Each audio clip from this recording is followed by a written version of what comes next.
section of the Radisys SoundBytes Toastmasters Club. Before starting the meeting, I would like to mention 3 ground rules that we follow in our Toastmasters meeting. Rule number 1, please refrain from discussion about sex, religion, and politics. Rule number 2, please put yourself on mute if you're not speaking. Rule number 3, please turn off your video if you're stepping out of the meeting. That is all. Thank you. And today, we all have a powerful theme that reminds us that we hold the keys to our own success. At Toastmasters, we are all about taking control of our personal development and supporting each other in this journey. With this, I'm happy to introduce such a person, the president of our Toastmasters Club. Please join me in welcoming our president, Aishwarya. Over to you, Toastmaster Aishwarya. Thank you, Toastmaster Rajan. Hello, good afternoon, everybody. Thank you. I think this is the first club meeting that we're having with me as the president. So I'm very, very privileged and honored to take this role and to open the meeting for the first time. Um, and before I do hand over the floor back to Toastmaster Rajan and Toastmaster, and or rather take over the meeting to the Toastmaster of the day, I'd just like to say that I hope we had a very successful run last year with Toastmaster Sharat as the president. And I just hope that we're able to conduct ourselves the same way and reach the same, if not greater heights during this Toastmaster year. So with that, I declare the meeting open and I hand over the meeting to our Toastmaster of the day, one of our longest members yet, at least in this particular session, Toastmaster Gaurav. Please, everyone, give a big round of applause to Toastmaster Gaurav. Thank you, Toastmaster Aishwarya, for such a warm welcome. Okay, so very good evening, everyone, and welcome to 128th session of SoundBytes Toastmaster Club. My name is Gaurav, and I am Toastmaster of the day for today's meeting. Last week, starting from July 18th, a special occasion was celebrated globally with numerous events organized throughout the week. Do you know what was it? No problem. I will tell you. Olympics? No, it is yet to start. Okay. It was International Mandela Day. It honors the memory of Nelson Mandela, a champion of human rights and emblem of hope. Nelson Mandela was born on 18 July 1918 in a village of South Africa's Cape Province. Given the forename Rui Lara, a Xhosa term Kolikoli meaning troublemaker. In later years, he became known by his clan name Madiba and the father of the nation of South Africa. In year 2009, the United Nations decided to commemorate 18 July as Mandela Day. And every year, a theme is decided for this day. And this year's theme was, "It is still in our hands to combat poverty and inequality." Basically, hashtag, "It is in our hands." So it's more than a commemoration. It is an international call to action, urging individuals and community worldwide to dedicate 67 minutes to serving others. Now you might think, what is 67 here? So this number 67 is directly linked to Nelson Mandela's life of service. It represents the 67 years he dedicated to public service to fight against apartheid and for the racial equality in South Africa. And this symbolic gesture encourages individuals and communities worldwide to contribute 67 minutes to volunteer work or act of kindness. It's a really a tangible way to honor the legacy of Mandela. Our today's theme is dedicated to the same reason, who reminds us about the justice and equality. We'll discuss more about this theme today, but before to that, let's understand today's agenda. In our today's session, we have 3 important segments. The first segment is prepared speeches. The second segment is table topics, which is nothing but impromptu speaking, and the third one is evaluation. In the prepared speech segment, a speaker delivers a well-prepared speech based on their respective Toastmaster Pathway project. And it gives us a good platform to showcase the learning what we learn from our Pathways project. And in this segment today, we have one prepared speaker. We will announce that before starting the prepared speech segment. The next segment is table topics. It will be hosted by a table topic master who will test our impromptu skills with some random topics. And the participants will deliver short speeches of 1 to 2 minutes on those topics.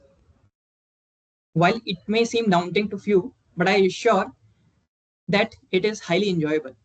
And this segment is particularly popular among new members and the first time participant of the Toastmasters. So please volunteer when we go to that particular segment for tackling all those things. And the third segment is our evaluation segment. This segment helps us in evaluating whole session based on various parameters, which help us in becoming effective communicator. And to support on this evaluation activity, we have an able team of evaluators. Let us know more about them and their role. First of all, I would like to call the speech evaluator of the day. Our speech evaluator of the day is someone who consults various horoscope and predictions, but firmly believes that she shapes her own destiny. She is determined to overcome obstacles and pursue her goals relentlessly. And she believes the road may not be easy, but what is life without a little peppering of challenges? So please welcome speech evaluator of the day, Toastmaster Aishwarya. Thank you, Toastmaster Gaurav. We seem to be doing passing the parcel with the mic. um, because it gives me immense pleasure to be evaluating Toastmaster Rajan's L3P1 speech today. And his L3P1 speech purpose is to determine his style of humor and apply it to a speech that centers around a central message. So I do look forward to I do look forward to listening to your speech and hope that it's going to make me laugh from the belly. I guess that's it. Back to you, Toastmaster Gaurav. Thank you, Toastmaster Aishwarya. Now it's time for the next team of the evaluator. We call them tag team, which consists of a timer, R counter, and grammarian. So let's call our grammarian first. Our grammarian of the day is someone who loves singing and enjoy long nature walks. Please welcome grammarian of the day, Toastmaster Sorva.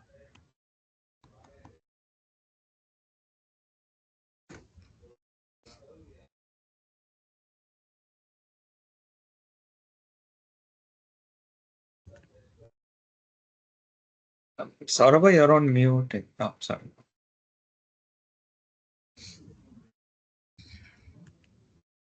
Okay. Hi, good afternoon, everyone. So my role as a grammarian is to keep track of the usage of the word of the day and make sure that make sure that I keep track of the grammar and mark the usage of right grammar among the speakers in various segments throughout the speech. Let me share my screen. I'll introduce the word of the day. Windows. Okay. Okay, so the word of the day for today is inquisitive. Inquisitive is an adjective meaning having or showing an interest in learning things, curious. Usage in the sentence is his poems reveal an intensely inquisitive mind, but this is commonly used as its second form, meaning unduly curious about the affairs of others. Prying. Usage of sentence I didn't like to seem inquisitive. So I've chosen this word particularly to give a context of using right adjectives at right times. So there are three adjectives meaning slightly similar thing, but used in different contexts. So first comes curious, which is a very innocent innocent intuition to know things, being curious. That's a very neutral adjective. But inquisitive is slightly higher than that. So it is somebody else's business, but you are slightly interested in that. That's inquisitive.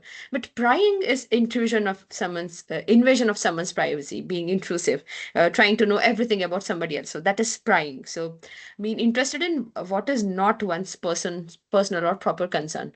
So I hope you use this word throughout the session. And there's also two other forms: inquisitively, an adverb form, and inquisitiveness, a noun form. And have a good time with the word inquisitive. Thank you. Thank you, Tosma Sorva, for sharing the word of the day and explaining roles and responsibility of the grammarian. Now it's time for the another member of tech team, which is our counter. And I think our counter is not available here.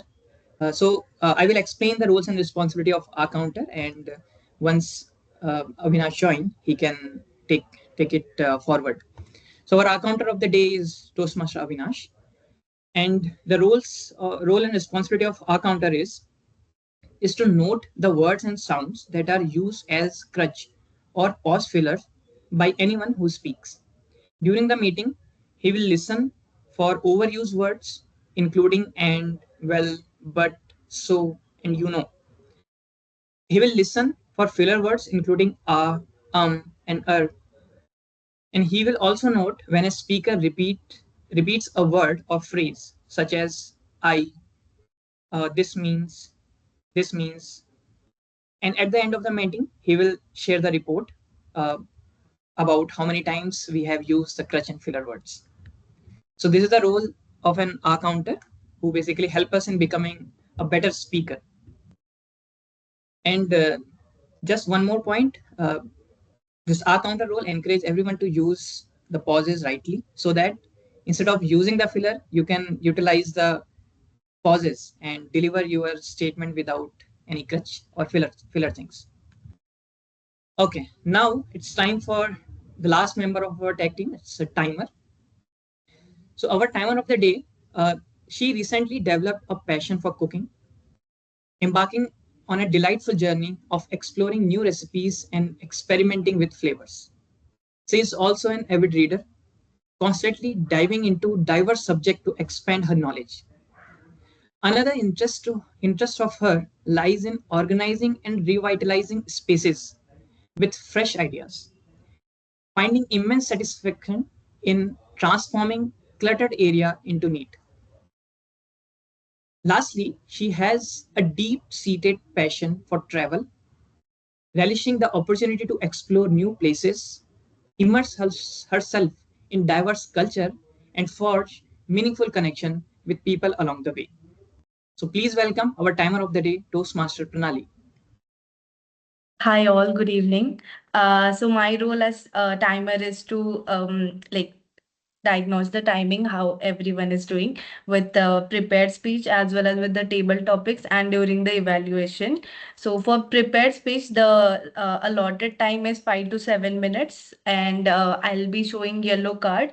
This will be the yellow card which I'll be showing when you will be exceeding 5 minutes, and after 6 minutes, it will be green card, that is this one.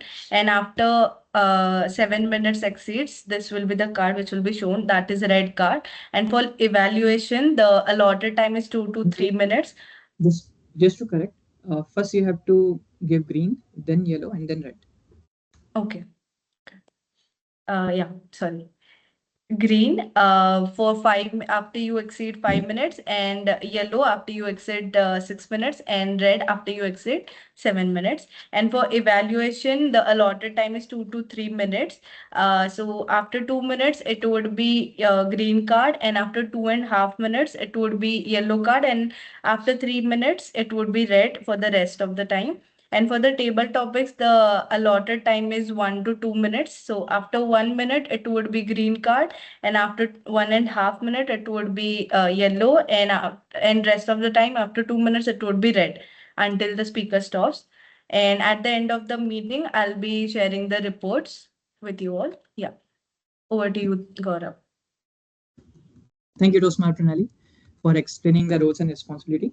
So for everyone, please pin the timer whenever you are going for your prepared speech or table topic so that you can utilize time in a correct way. Okay. Dear friends, before moving to our first segment, I would like to talk about the initial stage of Nelson Mandela's life. So, from an early age, he was influenced by his father, a local chief and counselor to the Tambu royal family. So, he belongs to a Tambu royal family. And he described his father as a source of wisdom and strength, instilling in him a deep respect for fairness and justice. So, he learned all those things from his father. However, tragedy struck when Mandela was just 9 years old, as his father passed away. This loss marked a significant turning point in his life, as he was sent to live with his Tambu region to a city who provided him a formal education and guidance. This early educational experience exposed Mandela to the broader world beyond his rural upbringing and ignited his passion for learning and intellectual pursuits. He became inquisitive about all the things which are happening around, and slowly he started learning what is happening in the society. So, as he grew old, he became aware of the racial inequality and the oppression that defined South Africa's society under apartheid, a system of racial segregation and discrimination enforced by a white minority government. And this awareness fueled his determination to fight for justice and equality, setting him on the path of activism that would shape the course of his life. Let's take a short break now on this story and move on to our first segment, which is prepared speech. And as I explained in this segment, a speaker will come and deliver uh, the the things which he has learned in the Toastmaster Pathway project. And as the timer explained, the timing of this speech will be 5 to 7 minutes. So now I would like to invite our prepared speaker of the day, who is someone with a curious soul, who loves to travel and enjoy hot tea, regardless of summer heat. So please welcome Rajan Sahu with his L3P1 speech in engaging human pathways. Rajan Sahu, a contextual language, Rajan Sahu. It is amazing, isn't it? Wave hand if you agree. No wave hands, right? Oh, there is one. Oh, so you got the context, right? No? Yeah, I think you will get it by the end of the speech. So, uh, if it has happened in your life or maybe at your home, it happened to me it many times. Uh, my mom asked me, "Hey Rajan," uh, he's like crying from far away. She's like crying, "Hey Rajan, वहां से वो लेकर आना." And I barely heard her, and I kept running and went to Waha and get which what thing what she want and bring back to her. I got the context. Similar thing happens with my sister. Even I don't understand the Rajan Anna, and then I know what she wants, and I know that she had forgotten her earphones at my room, and I get to her. Similar thing happens with my father. He not even say anything. He just say Rajan, like Rajan or with a specific tone, and I know that I have forgot to pay the recharge bill a week ago, or I forgot to fill the ITR form. So I think everybody has this kind of incident, right, at your home. Say wave hand. I think yeah. So contextual language is all around us. But what motivated me is a specific language that I was trying to learn. As an inquisitive person, I was trying to learn a language, a thing, as I always do. Let me ask you a question. Uh, this is the language is from the country that is 9 times smaller than India, but still has a bigger GDP than India. Can anybody guess which country it could be and which language? You can unmute yourself and okay. Is it Gaurav? Raise hand first. Yeah. I'm not sure on the answer, but is it Cuba? No, I think. Any other German. guesses? Germany. Japan? If you can, yeah. So if you have seen my T-shirt, it's kind of some Japanese kind of text is written. It is correct. Japanese, Japan, and the language is Japanese. So I got curious, and as you can see, eat, sleep, anime, and repeat. So I had watched a lot of anime that is from Japan, and I was curious to learn this fascinating language, and got to know that it is so heavily based on context. Like like we happens with my mother and sister, the Japan is kind of all about context. So and sometimes it makes me feel uh, what will happen, how I'm going to go through this learning process. Let me give you an example. So you say it's all right, I'm okay. In Japanese, yes, daijoubu desu. And in question, if you want to ask question, you add ka at the end. So daijoubu desu means I'm fine, and daijoubu desu ka is are you all right? Are you fine? And that makes me impatient or makes my mind blown off. Let's suppose you're talking to somebody and you are not paying attention, and suddenly he was asking daijoubu desu, and like you were thinking that he is saying about himself that he's all okay, and he said ka, and suddenly it's not a statement, it's a question, and you are so it's so sudden, and you want to get what he want to say, and it's not a question, and you are not like paying attention, and it's a question, and it's all jumbled up, and it's uh you cannot expect like unexpected thing happening. Uh, Something other, like let me give you another example. um you want to go somewhere, you say iku, kind of something similar. It means, if you directly translate, it means will go, but it actually means that I will go or we will go. It all depends on context. So suppose you want to go with a lunch, you say eco, and you just have to understand what was happening around you. You have to get the context. You have to pay attention to know that we all have to go. Uh, there is another example. Let me show you. You want somebody to go with you. You say, "Jawaipasho." That means we will go, right? Will go. Again, sorry. Jaimasho. Jaimasho means let's meet. And let's meet after whatever you are doing, since you are currently busy. It it takes you have to get the context, like what the other person want to tell you. So not all that you will say that Rajan, now you know all these context about these things. Then you will think, okay, Rajan, you must know how to read Japanese, right? You have know all the details, all the grammars and all. You have done so much research. No, no, no, no. Here, Japanese will take you out. Again, when you try to read Japanese, it's not just one language, it's multiple. Let me get you an example.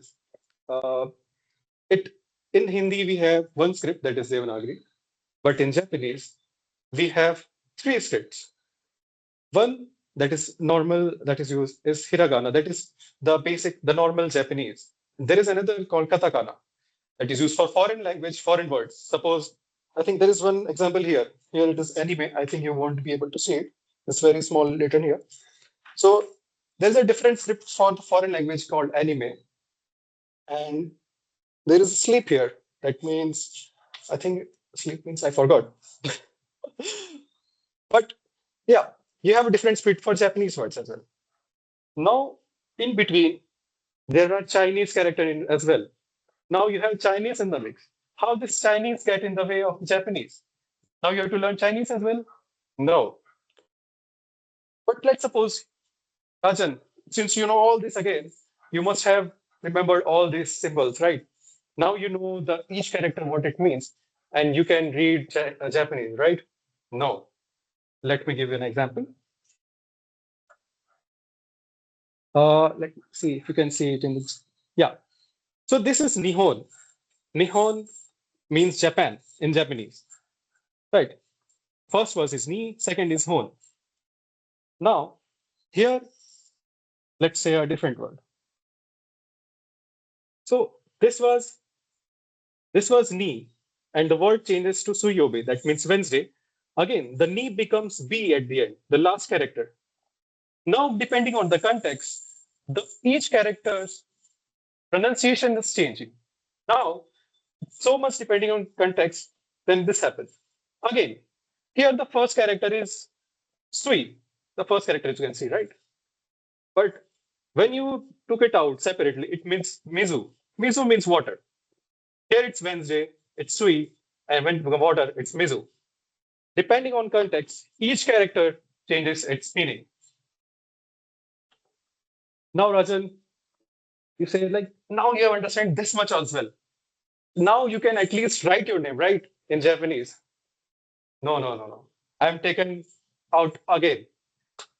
There is no Ra in Japanese. You cannot write Rajan in Japanese. It's at all. There is no Ra character at all. You can the closest you can get is Lajan, and that doesn't sound well. I don't like to call Lajan. That's embarrassing a little bit. Now, and again, it comes to it like Rajan, let's say, it's all right. Daijobu desu. Or ka. Daijobu desu ka. Is it all right? Um, I guess you get the context. So that's all. I hope you got the context. Thank you very much. That's all from my side.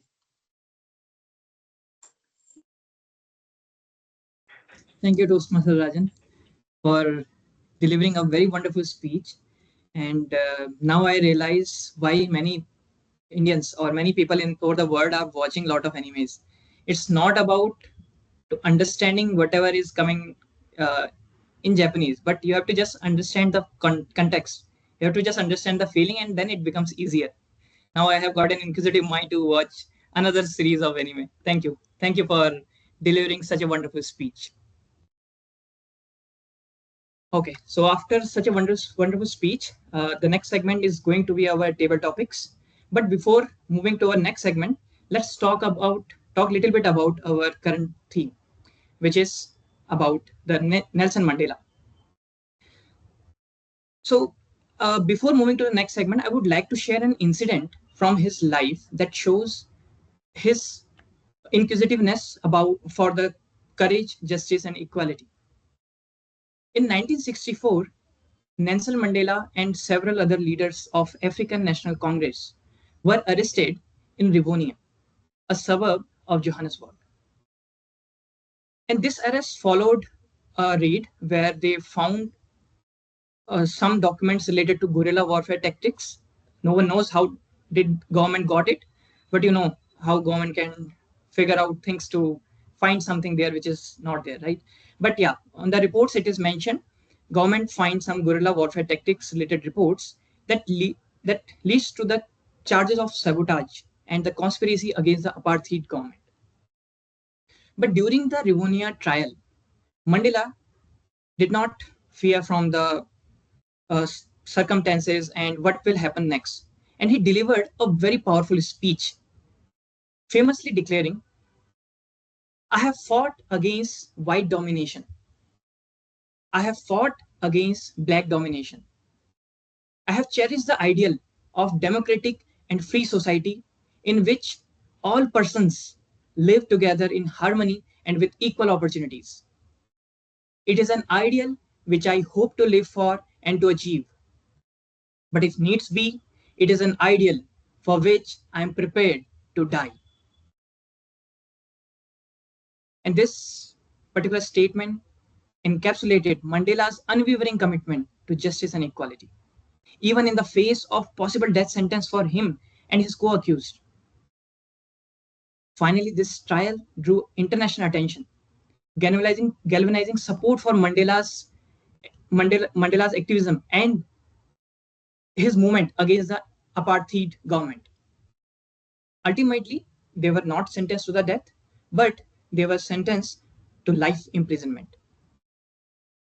Mandela and his co-accused, they spent 27 years behind the bar. And despite this, he continued his efforts and he continued to advocate for the rights of South Africans, and he became a beacon of freedom, freedom and reconciliation around the world. Now it's time for our second segment of the day, which is table topics. And to run this segment, I would like to call our table topic master of the day. Our table topic master of the day is someone who is happy-go-lucky person who loves traveling, playing tennis, and playing table tennis. He is our immediate past president. Please welcome Toastmaster Sharad to conduct this segment. Thank you, Toastmaster Gaurav, for the lovely introduction. And yes, an amazing theme also. Thanks for that. Great to know so many hidden stories about Mandela. And yes, without further ado, we can go ahead with the table topic segment. And I hope this segment is going to be inquisitive for those who are planning to participate. And yes, I urge all of you to give it a shot. And before I move further, let me quickly share my screen. And please do let me know once you are able to see it.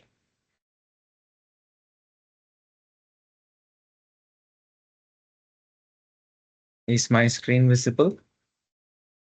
Okay, okay, perfect. So the table topics is going to be on a separate, on a different theme altogether.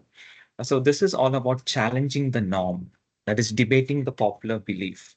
So when your turn comes, there will be a statement that will be like against a popular belief, and you have to, present your case supporting that. Like for example, generally fruits are considered healthy, right? So your when your turn comes, it will be the statement will be something like fruits are unhealthy. So now you have to, you know, put forward your pointers in supporting that. The statement itself will be against a popular belief. Now, for example, I'll give you one more example. Let's say your turn comes, and this is the topic. It says artificial intelligence poses a greater threat than benefit to society. Because the popular belief is that AI is going to be helpful to the society. But here the statement itself is against the norm. So artificial intelligence poses a greater threat than benefit to society. So you need to agree to this statement, whatever comes up, and you need to put forward your debate points supporting the statement. That's what the table topic is about. I hope this is clear. And now, yes, looking forward to volunteers. Can I have the first volunteer, please?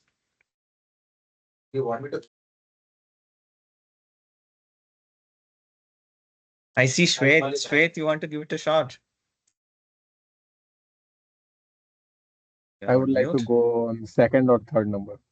Good I want to see strategy. others. But okay, okay, fine, fine, no problem. Anybody to motivate Shwet here?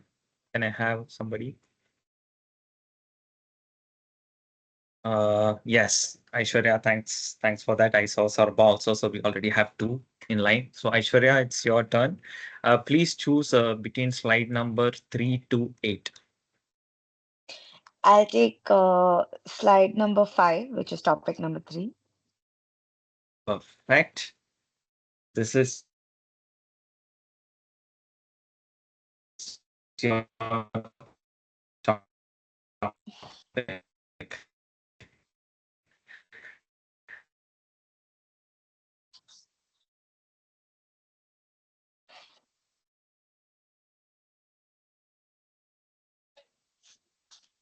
Okay. I know the world around everybody goes on talking about how we need to switch from petrol and other kinds of fossil fuels to renewable energy fuels like wind energy and solar energy and hydro energy. But I think we're forgetting something very, very basic here. It is the fact that it is far more expensive to tap into these natural sources of energy than it is to simply dig up the fossils of older of fossil fuels and crude oil and things like that, because number one, we actually know how these fossil fuels function and we know all the dangers that are related to it. We don't know the same thing about wind and solar and nuclear energy. Take nuclear energy, for instance. Not only is it expensive to tap into it, to actually, create nuclear fission and fusion as a process to generate energy, but also how dangerous is it because of all the radiation that is created in these kind of nuclear power plants, with blasts happening, etc. Secondly, take hydro energy, for example. You go and build just to get a little bit of small bit of hydro energy. You have to build dams. What are used to build dams? Well, concrete and all kinds of vehicles and stuff that's actually built using fossil fuels, right? That run on fossil fuels. So that's a problem right there. You're using fossil fuels to operate vehicles that are going to be used to build hydroelectric energy, to build dams to generate hydroelectric energy. And not to forget the fact that we're actually facing water shortages across the world. Wars are going to be fought about waters, and keeping all of that aside, just the fact that our own city, Bangalore, had such a big water shortage problem this entire time. I mean, we don't have water to drink. Where are we going to generate electricity from? So I think the whole renewable energy sources funda is a little overrated. And I think we should just be sticking to what we know best, the devils that we do know. And with that, I pass the mic back to you, Toastmaster Sharad. Thank you so much for bringing forth so many pointers, and I'm sure Donald Trump would like to take snippets from your video for his campaign. And one point I suddenly remembered was this was about electric vehicles, right? So if you have seen an electric scooter or electric bike pass by, you hear it sounds like Kajol crying in Kabhi Khushi Kabhi Gum. That's it. But whereas the thump of a petrol engine or a diesel engine, the super bike, the four-cylinder engine, you never get it from the renewable sources, right? So yes. Thanks, Aishwarya, for that. And yes, can I have I think Saurabha, you were okay. Uh, yeah, yeah. Let's go with Saurabha, and next will be Shwet. Okay, so please be prepared for being the next. Right. So Saurabha, you have the option slide number 3 to 8, 5 being Okay, I'll taken. go with 6. 6, which is topic number 4. This is your topic. Smartphones have made us less. Over to you. Okay. Smartphones certainly have made us less intelligent because we do not have to think anymore. Okay, how much is 3,383 plus 2,554? How many of us can calculate now? I think before the era of smartphones, majority of us would be able to calculate it because we did not have an access to an instant calculator, right in our pockets all the time. So we would, of course, over the time, train ourselves to do all those basic mathematics, with our brains instead of using smartphones. And that's the simplest of example. And of course, with the advent of ChatGPT, we do not even have to uh, learn how to find an answer by reading 5 Google articles instead of, instead we'll just get the summary of that with the advent of AI. And AI is being embedded in each and every part of the smartphone. Say WhatsApp has AI now, and everywhere, wherever you go in your smartphone, it's just ridden with all the AI assistants. So we are becoming less smart over time because we do not have to put our uh, understanding skills, uh, analyzing skills to use anymore. And smartphone is doing that for us because the phone is becoming smarter, of course, but we as human beings are becoming dumber and dumber with every new iPhone is becoming smarter, but we human beings are getting downgraded when it comes to our thinking capacity. So, of course, yeah, smartphones are certainly making us um, less analytical and less inquisitive over time, just because everything is right at our fingertips. We do not have to ask anyone anymore. We do not have to go to libraries anymore. We do not have to ask our father for answers because, he would be the first go-to person to ask, okay, what is this animal? No, you open your smartphone, you use Google Lens, and you just find it. So that part of the childhood, I think, is going to be a mystery for a lot of kids in the future generation, which I'm pretty sure they're going to miss as well. So smartphones are certainly not making us more intelligent. Thank you. Thank you, Saurabh, for great pointers. Indeed, yes, we all of us, I think, would agree with whatever you put forth. And before I proceed further, one funny thing I wanted to mention is I'm actually at office and it is showing me poor network quality. Yeah, we can tell. So I'll not take the blame if I can. So, so I hope I am still, visible and audible properly. If not, you know who to blame, not me. Okay. Yes, so it is time for Shwet now to take it forward. And thanks, Arba, once again for your pointers. And yes, Shwet, you have now options slide number 3 to 8 with 5 and 6 taken. Let's go with slide number 3. Slide number 3. Okay, this is your topic. Electric vehicles are not good for the environment. Sorry, the screen has frozen. Can you see?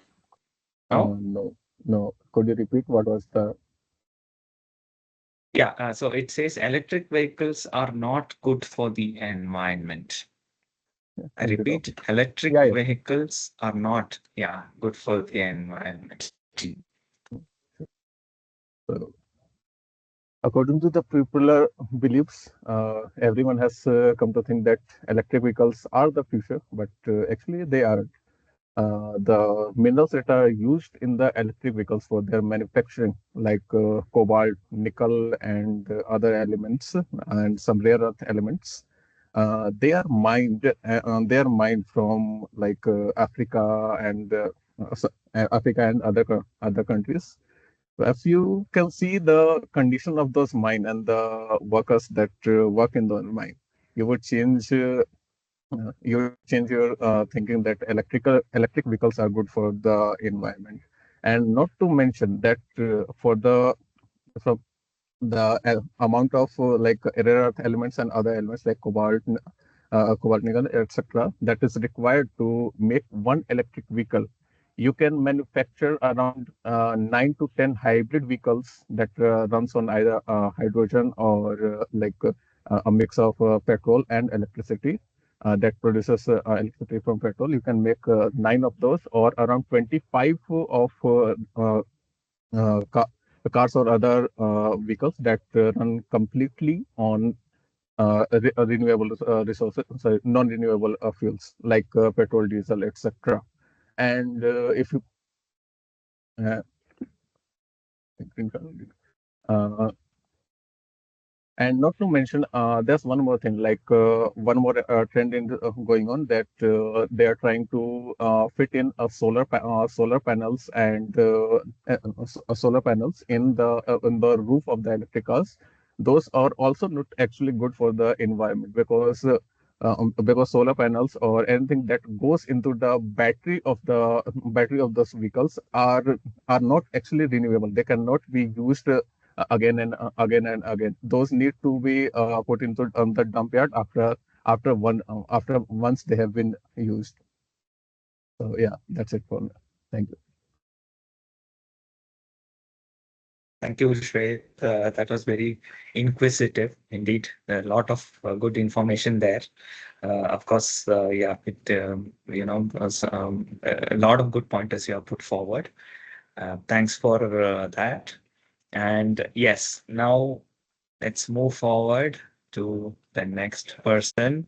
Can I have the next volunteer? We just have 3 more slides.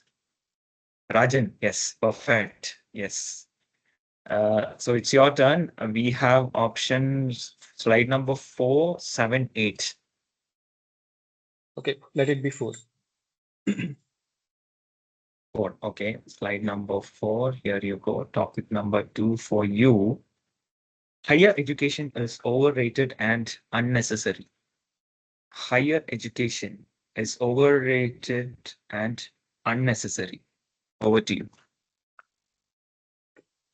Higher education in today's world is definitely, I believe, that is unnecessary, and it's overrated, because as of now, you have so many tools you have to learn that is free of cost, as well as now we have free chat GPT that can not only tell you about new technologies and programming languages and whatnot, plus languages, as well as you can ask it to ask you questions so that you can practice, you can talk to them. I have personally used the new chat GPT to talk with it in Japanese, and it replies in Japanese, or it if you ask him doubt, he can clarify, okay, this is not the correct way, and this is the better way, or this is an alternative, and so many things I can do with free of cost things, as well as I think not actually it is free. Maybe you need to pay for the recharge, but still, uh, it's not as much as you are going to pay for a higher education. It will be lakhs, and a recharge costs so much compared to its pennies. So I totally believe that yes, higher education is definitely overrated and unnecessary. Maybe in field of medical science it is there, but uh, just for uh, getting away with basic uh, livelihood, I don't think it is that much of a necessary. Yeah. So thank you, everyone. Thank you, Rajan. Great pointers indeed. Of course, you have put some very valid pointers on how it is so overrated in these new times of so many tools and platforms available without a formal higher education. I would have given you some brownie points if you would have mentioned Radisys University, but that's okay. All right, thank you. Thanks, Rajan, for putting forward your pointers. And now we just have uh, two more slides. Who would like to go next? I see Avinash there. Avinash, would you like to give it a shot? I don't see Yeah, you in of video course. though. Yeah, I have turned it on now. I don't see you though. Okay, yes, yes. I think it's all problem with the office network. I am at office. I am also at office, but there's No clue what's happening. See, that's why you are not able to see my screen. Okay. All right. Nevertheless, thanks, Avinash. We have now only slide numbers 7 and 8. So your choice would be 7. 7. Okay. Yours is topic 5, slide number 7. Here you go. Tourism is harmful to local cultures. Tourism is harmful to local cultures. Over to you. I hope everyone here is aware about a new Japanese dictum that has come in. The social media is currently flooded by memes of foreigners who find that the yen is very cheap right now and they are flooding Japan. With them come some behavior that the Japanese are not accustomed to. They consider them a nuisance. And uh, we currently are experiencing the modern form of discourse around it, and that is memes. With along with uh, the etiquette issue that comes with tourists that are coming in, there are a lot of other factors also that we have to keep in mind. Um we have the uh, habitat destruction and the that is resources that are exploited to just have showpieces for tourists to come in. Do you like your culture being represented in a manner that's just a entertainment to these people? Or would you like people who genuinely value your culture coming in and appreciating the history, the the hard work, the thought that went into the minds of the artists, rather than just an Instagram pic without any semblance of what the origins are, without any semblance of any appreciation for these cultural landmarks of the tourist locations. These may be one facet of tourism, but then there are other important factors that will impact our perception when tourists come in as a flood. There are issues with the sustainability.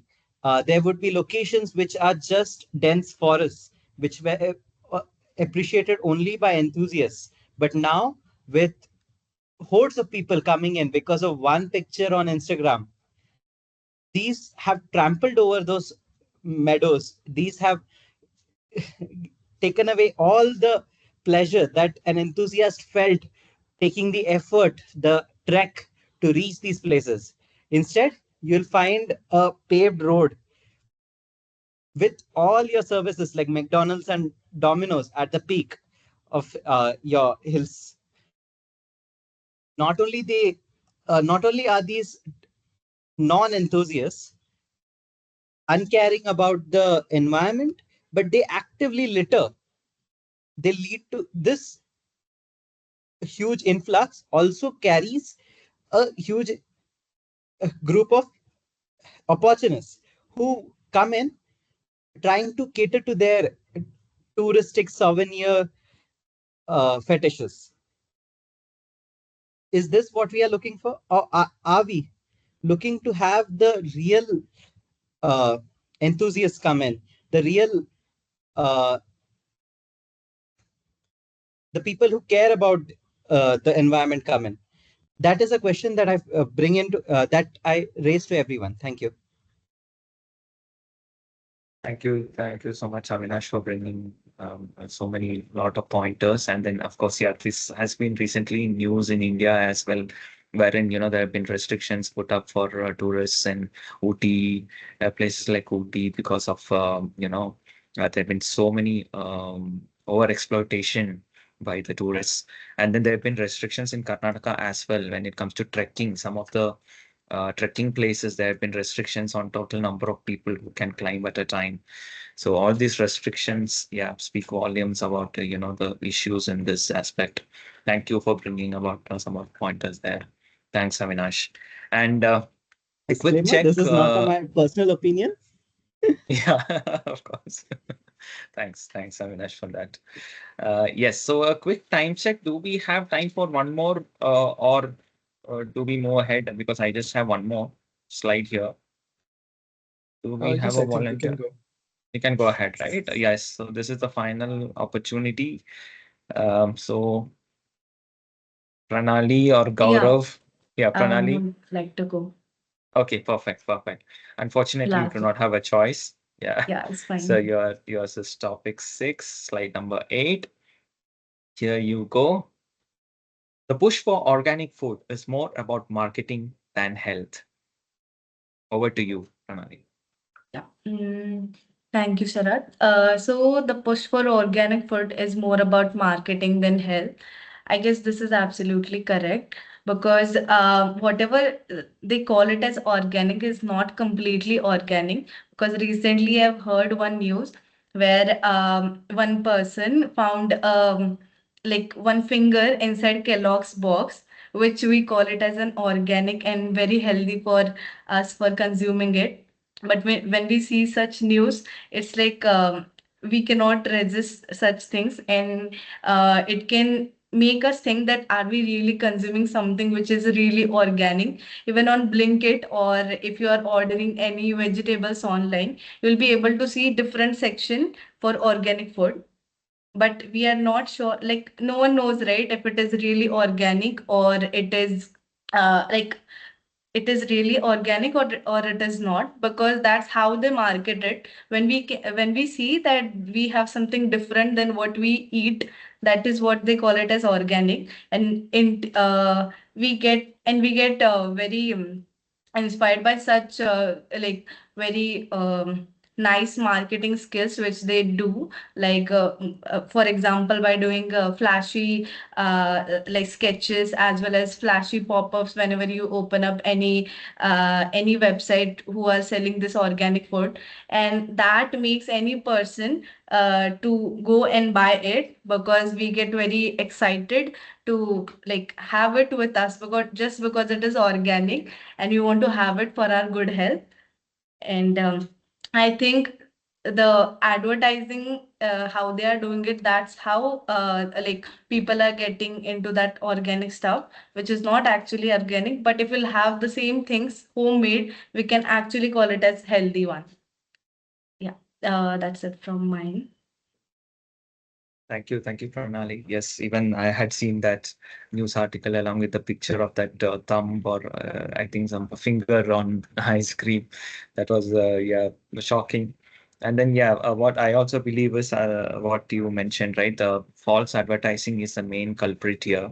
With the organic, if it is really organic, must be healthy. But the way they uh, advertise or market some of these products, a very small percentage of it will be truly organic and remaining will be chemicals and preservatives, etc.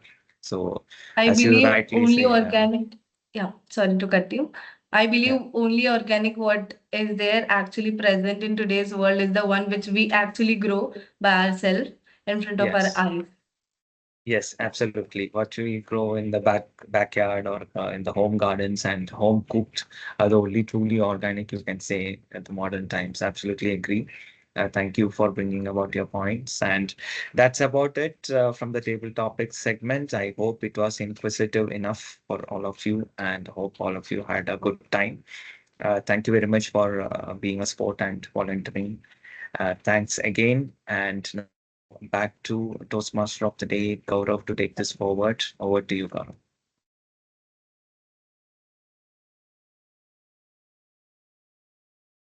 Gaurav, you're on mute. Thank you. Thank you. I was so mesmerized with the session that I forgot to unmute myself. So thank you, Rosma Sharath, for uh, like handling such a wonderful session. Those topics really challenge our inquisitive mind, and like when you were asking to the people, I was also thinking what I will answer in those scenarios, because all those questions are very relatable, and those are not like you have to put some imaginary thoughts to tell to justify your point, but you can have both the sides of each question. So kudos to that, and it was a great selection of topics, I would say. Thank you for that job again. Now we have finished two segments, and the last segment is our evaluation. So before moving to our evaluation segment, let's talk a little bit more about Nelson Mandela's final efforts and his enduring achievements.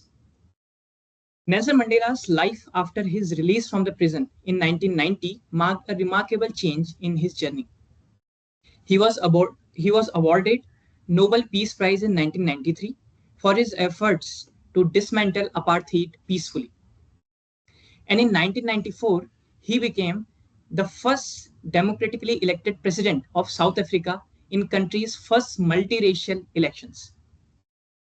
Throughout his life, he exemplified the principles of forgiveness and reconciliation.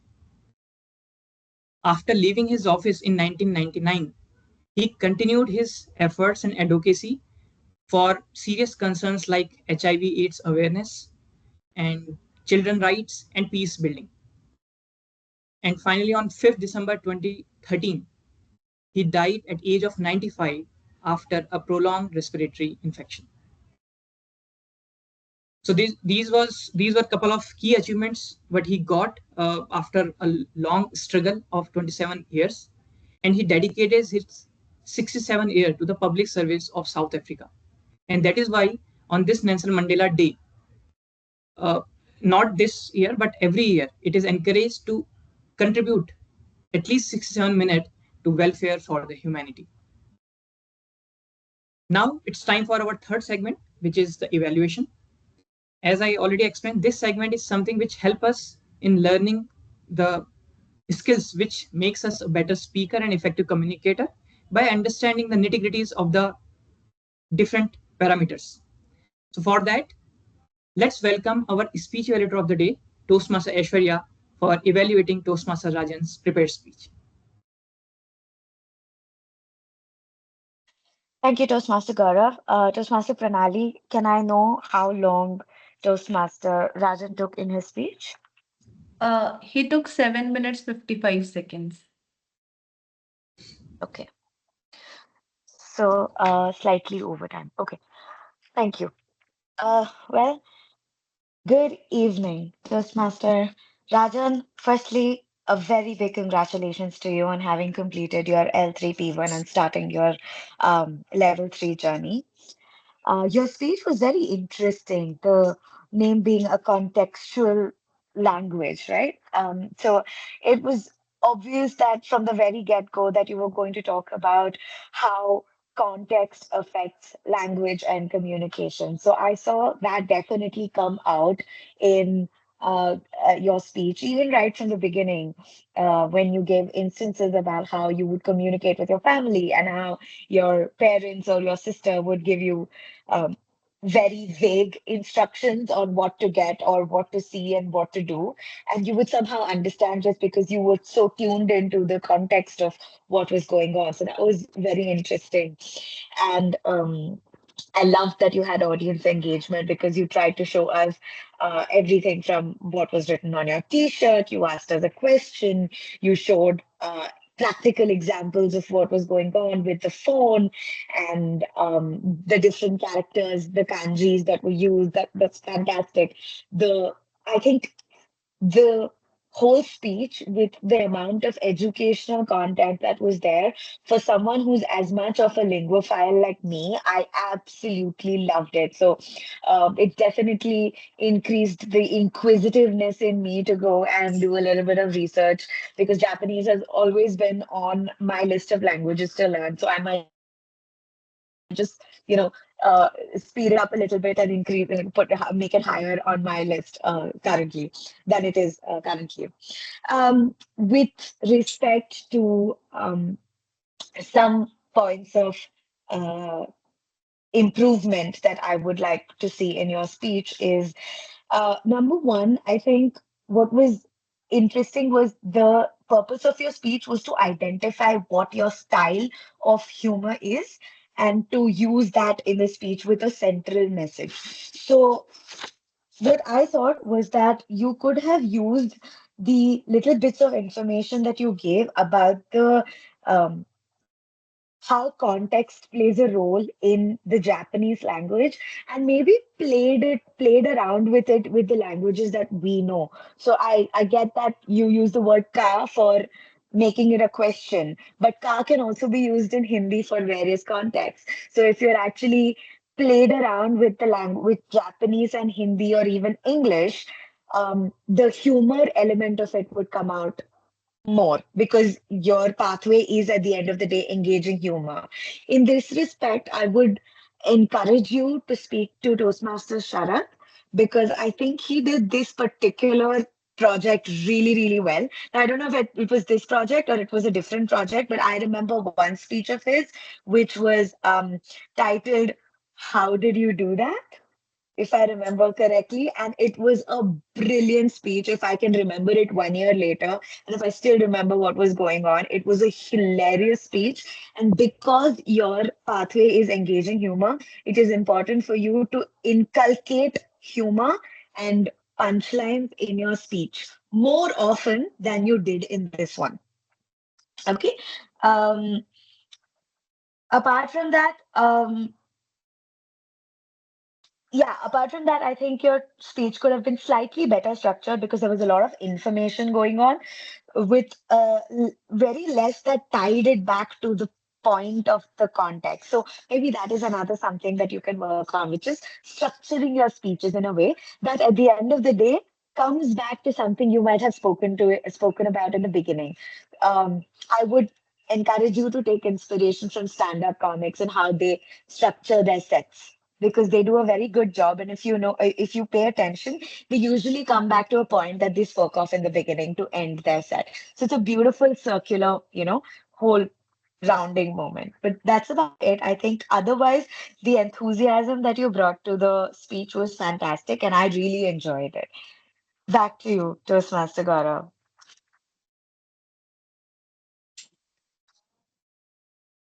Thank you, Toastmaster Aishwarya, for such a wonderful insight. I think it's for all of us to understand our pathway project properly and deliver based on the thing which are mentioned in that particular project. But the other points which you mentioned, that circling back thing, I think this is something if we apply to any sort of pathway or any sort of project, it gives a brownie point. So thank you for those insights. Now it's time for our tag team to share the report. So in our tag team, first of all, I would like to call our timer of the day to provide her report. So please welcome Toastmaster Pranali for the timer report. Yeah. I'm sharing my screen. Please let me know if it's visible.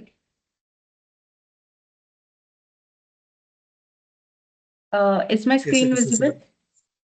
Okay.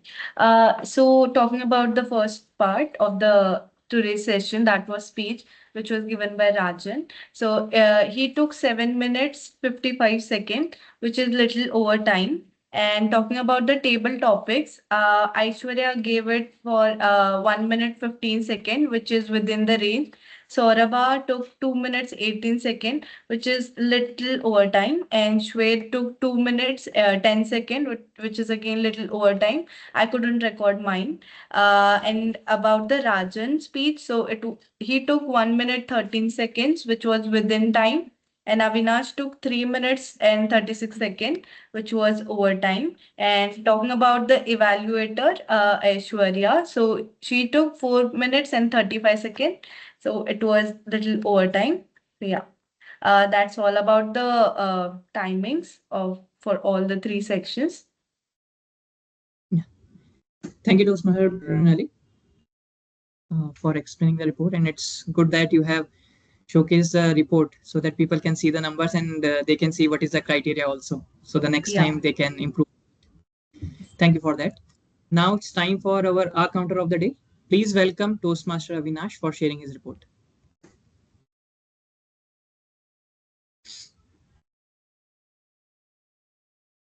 Sorry, I have. I'm sorry, Gaurav, but I did not have it because half the time I was not there. Sorry about that. No problem, no problem. I think we'll consider that today was the perfect day and nobody used the clutch word. And I might have used it multiple times. Thanks for not counting it. Okay, thank you, Avinash. Now it's time for our grammarian of the day. Please welcome Toastmaster Sorba for sharing her report.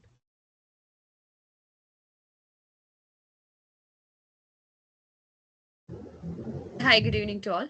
I'm very pleased to note so many usage of the word inquisitive today. Many people have used it over and over again. So let me just mention all the people who have used it. Rajan Sahu has used the word once. Gaurav has used it twice, once as adjective and once as noun. I have used the word once. Sharath, if I'm not wrong, has used it 3 times, and Aishwarya has used it once. And sorry if I missed any usage of the word inquisitive as well. And one more addition, just about this word, is that the antonym of the word inquisitive is uninterested. There is another word in English called exquisite, which shares most of the letters of the word inquisitive and pretends to be the opposite, but exquisite means intricate and grand, whereas inquisitive is, of course, very curious. That's what it means. Again, context, all about the context. And I have one more tiny note. Food for the brain is what I would like to call it. Coming to the context, in English, when we say we, there could be two possibilities. It could be me and my friend, or it could be me and you. I mean, the one who the word is being spoken to. So if I say, "Yay, we have won the lottery," it could mean you and I have won the lottery, in which case you would be extremely happy, or it could mean me and my sister have won the lottery, which you would be appreciative, but I don't think you'd be as happy as me in that context. So we, a word, is very contextual in English. But in other languages across the world, there are two kinds of we's in some of them. So when an an inclusive we and an exclusive we. So in Kannada, in few dialects, we have two words for we, but in the mainstream Kannada, we do not have two words for we. In Hindi, there is in certain dialects they have we. They use we in a context to refer to them alone, like hum. They use the word hum to refer to a single person, in which again context matters. So it's all about the context, as Rajan says. Over to you, Gaurav, and thank you for the opportunity. Thank you so much, Toastmaster Shorba, for sharing your report. And I think today's grammarian role was not for just English grammar. I think it was for all sort of languages which we use and know.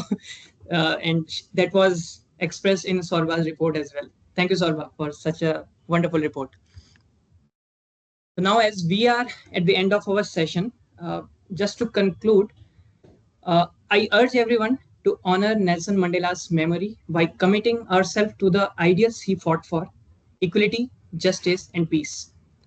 Let us use our talent and resources to uplift others, bridge divides, and build communities where everyone can thrive. Nelson Mandela once said, It always seems impossible until it is done." So let us be inspired by his word and deeds as we strive to create a world where every person's right and dignity are respected. Hashtag it is in your hands. So now it's time to recognize the outstanding performances. Please prepare to vote for the best role players today and share the constructive feedback. I request our Sergeant at Arm, Toastmaster Rajan, to share voting and feedback link in the Teams group. I would like Thanks, to add Gaurav. something. Yeah, sure. Today is another special day. If anyone knows about Rosalind Franklin, the Dark Lady of DNA, she was the 25th July. 25th July is her birthday, and she was the one who gave the structure of DNA and RNA that is still being used and directly affects our lives very much. Great. Yeah. Thank you, Shwet. Just being inquisitive, did you got it from the InShots? No, no. InShots, Actually, InShots use if you can say if you can search anything on Google, it shows if anything special is there, and if for any person, it shows on the Google search icon. You can yeah, see correct. it shows the person Create image. Google Doodle. Yeah, Google Doodle. Yeah. great to know. If someone has something funny to share or interesting to share, this platform is open. Meanwhile, I think we'll get a link in some time. Yeah, just a couple of quick pointers from my end. What I wanted to, I wanted to really appreciate Gaurav and Saurabh today.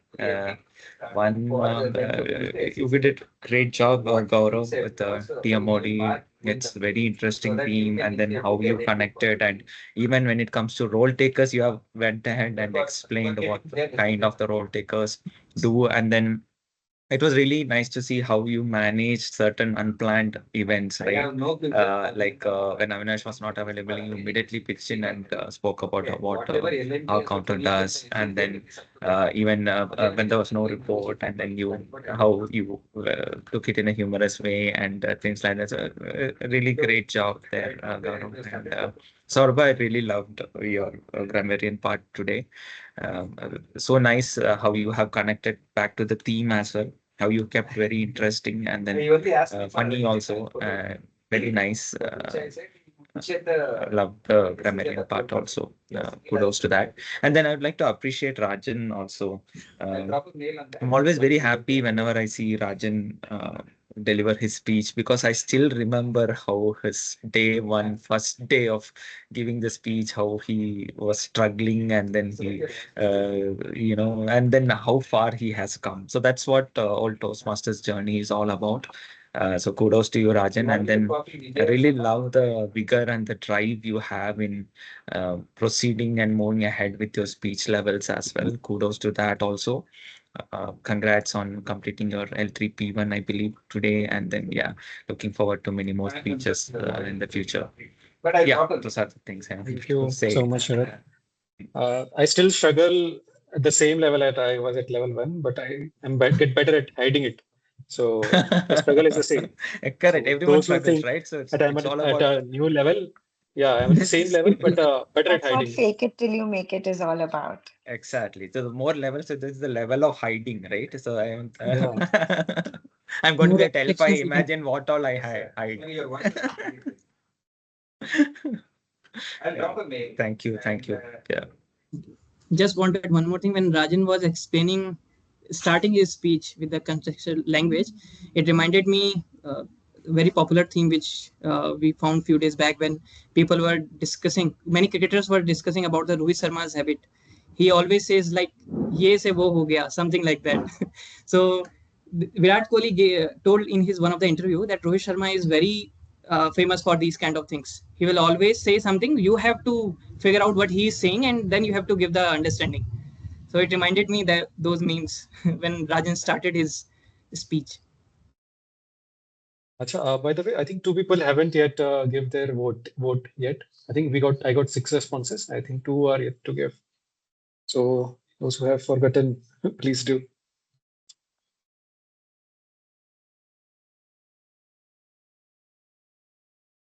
We are 8 people and I got 6 responses.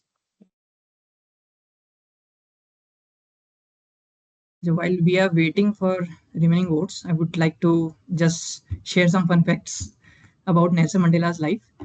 So, do you know Nelson Mandela? Like he was a scholar, he was a social, like he dedicated his life for social service, but he was also an amateur boxer in his young age, and that was the secret of his fitness. Like he was very fit, and it helped him in his struggle time as well. And another fact is, uh, he spent 27 years in the prison, but during that time he was very famous for his discipline and commitment. At that time he learned a language Afrikaans in the prison, as well as he he earned a bachelor law degree through correspondence course from the University of London.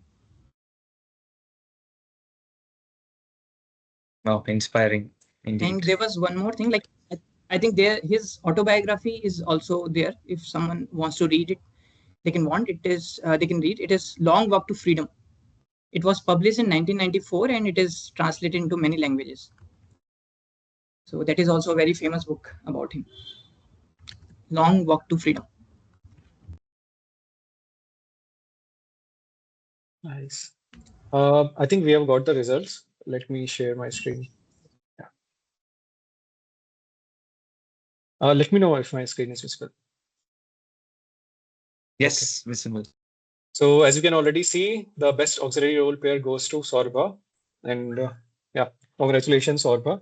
I will soon be sharing the certificates after the call. And best role pair is, of course, Gaurav, the Toastmaster of the day. So congratulations, Gaurav. I think you would definitely deserve it. The vote says so that most of the 87%, right, of the very few people. And now best table topic speaker is, I think the first one is Shwet for this title, electric vehicle are not good for the environment. So he did, I think, I'm not sure. I don't remember the previous his table topic, but I think this is the first one that he attempted. Is it? Or like has he done? No, I think he has done before. All right, Shwet? Okay. You have Yeah, given yeah, I before. was there, Yeah, but yeah, he wasn't there. Okay, yeah. cool. Oh, nice attempt. So yeah, thank you everyone. Yes. Over Yeah, to Toastmaster of the day. yeah. Thank you, Toastmaster Rajan. So now it's time for closing the ceremony, and for that, I would like to hand over the stage to our presiding officer, Toastmaster Aishwarya. Thank you, Toastmaster Gaurav. I think today has been a very insightful day because I think we've gotten little bits of trivia from all over. We've gotten Gaurav giving us such amazing bits of information about Nelson Mandela, and Shwet with his little tips about sorry, I'm not able to remember the name, but it was very interesting. So I'm definitely going to look at my Google Doodle today and what it says. But Rosalind Franklin, the you can say. person who yeah, Rosalind Franklin, thank you. So the person who discovered DNA RNA structure, that's fantastic.